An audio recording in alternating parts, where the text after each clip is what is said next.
Jacques. Bonjour Daniel. Bonjour Jacques. Il fut un temps, Daniel, où vous commenciez Musique Matin en lisant un poème. C'était bien. Alors je vous ai apporté un poème ce matin. Je le découvre, dans le tram 3, depuis ma banquette, je vois un homme assis seul derrière un autre homme, en lui-même emmuré, et seul devant quelqu'un d'affalé. Cet homme, entre blond et blanc, lunettes, est penché sur un livre qu'il coche, crayon à la main, de cils de lune, à peine affleurant sur la blancheur des bords, ou s'en effaçant à peine. Et me dirigeant vers la sortie, je vois que sa lecture est de poèmes, et je lis au vol. Dans le tram 3... Le tram 3, c'est à Zurich. Le poète au crayon il est entre blond et blanc, il a des lunettes.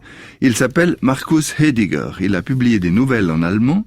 Il a traduit en allemand les poèmes de Nicolas Bouvier, les romans d'Alice Riva, d'une dizaine des meilleurs auteurs de Suisse romande, de Jacques Mercanton à Yves Laplace, en passant par Étienne Barillet et Yvette Sgragen. Et puis, directement en français, il est poète lui-même.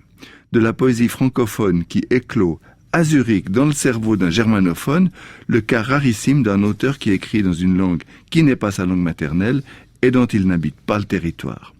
Les éditions de l'Air à Vevey ont publié cet automne un recueil de poèmes. Le titre est léger et dense, dans le cendrier du temps. Voilà. C'était juste un salut à un écrivain qui fait le pont par-dessus le Rushdie Graben. Alors salut, et puis salut au Rushdie. Pour l'instant, les Rushdies